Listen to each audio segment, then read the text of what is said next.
Zalway, and welcome.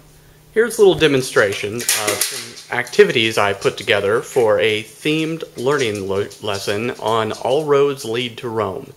This lesson actually addresses several teaks, but specifically it addresses how ancient civilizations led to the evolution of Western culture, specifically in America.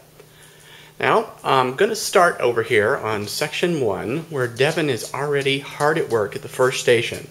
And she has, I can see her Rome folder. Could you hold that up for us, Devin? Each student is going to be given this folder to have an idea of what activities, what lessons they are responsible for. And inside, it is broken up into sections which show what activities are responsible, what deliverables are due, and breaks out what they're supposed to be learning from each lesson. All right. As you can see at this lesson, Station 1 is geared towards visual learners. So Devin is looking at pictures of temples and buildings from the Roman Republic.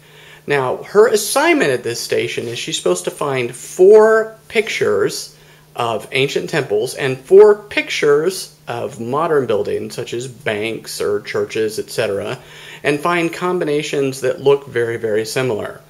Each of her pictures are saved to the print queue that I have created for the class and will be printed out at the end of class. Each student is then responsible for gathering up their pictures and getting them into the folder in the appropriate section. This cuts down on the chances of assignments being lost unless the students know exactly what's required. Now, this lesson is geared towards visual learners and is quite clearly an individual lesson. Let's look at some of the other lessons. Over here we have Colin working at Station 2. Now Station 2 is more geared towards an auditory type lesson. Colin is listening to one of the iPods that I brought in and loaded with several different tracks of music. This music comes from either several popular video games such as Rome Total War and several sites online which will be on the approved list within their folders. Now in these tracks, they will listen to them, and even though they're in Latin, they will find they will be able to recognize either the song or particular words. Each student captures these words and adds them to their folder. Next, we go to Station 3. Now Station 3 is called Friends and Countrymen, and this is the first of our group projects. As part of the thematic union, we studied how elections occurred in the Republic of Rome and also the different offices that could be held. As part of a group project during this lesson, we are going to have our own election within the class. Now, rather than just having a vote, each student is going to have to get up and give a speech explaining who they feel would be the best magistrate for our class. And at Station 3, each student will write down a paragraph-long speech that they will present to the class on the day that we have our election. Now again, this is part of our tiered groups. We have some intrapersonal and some interpersonal groups, but Station 3 and Station 6 are designed to be done as a group project. This project will allow them to work as a team, putting forth a candidate, speaking for that candidate, and doing some other things that we're going to learn at some of the other activity centers. Next on our list, we have Station 4. Now this is geared specifically for tactile learners. We studied a lot about Roman art and how that art influenced the Western world, and I also brought in a series of Roman coins which have been restored and saved for this purpose. Now obviously, within the classroom environment, this box will be on my desk and I will keep tight control of the key, but each student will be given a coin from the Roman era that they will have several choices as to what to do with as part of their project. Now they can either use the modern clay that is provided to make their own example, either by impression or, if they want to, sculpting their own idea of what a modern coin should look like. Or if they would prefer, they can take an etching and turn that in as part of their assignment as well.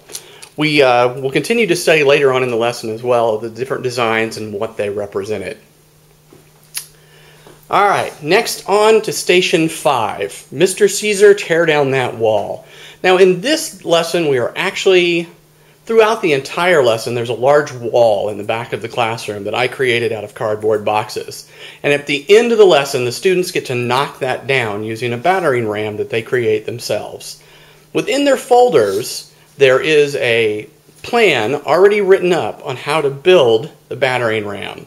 Only problem is all the ratios, lengths, and sizes are in Roman numerals. So the students need to convert that into their own design using whatever tools are provided here, using a decimal system so they can compare the two, Roman numerals in a decimal system. The plan that is deemed by the class to be the best plan will be used to actually build the battering ram that will knock the wall down as a class at the end of the class. Next we go on to Station 6. Now Station 6 is the second of our group projects that we'll be working on. Station 6 can be part of the art project, but really we're going to take our turns being designers or actually trying to design a flyer for the campaign that we mentioned earlier. Since back in Station 3, the students created a campaign speech to try to tell us why their candidate was the best candidate for magistrate, in Station 6, the group will actually design campaign flyers that they will hand out to the class before the election. Again, the purpose is to explain how a Roman magistrate was chosen and, more importantly, to see the propaganda and other aspects that are used in the course of an election. Any art supplies that I provide or the student provide are applicable here. They really have free reign on what they do with this within, typical classroom decorum, of course. And the final section is just a traditional research section. This is the default section for kids to go to whenever they're not within one of the defined groups that already exist. It allows them to research both additional information for any of the outstanding activities they haven't finished in their folder, and also the final paper that's the end grade for our class.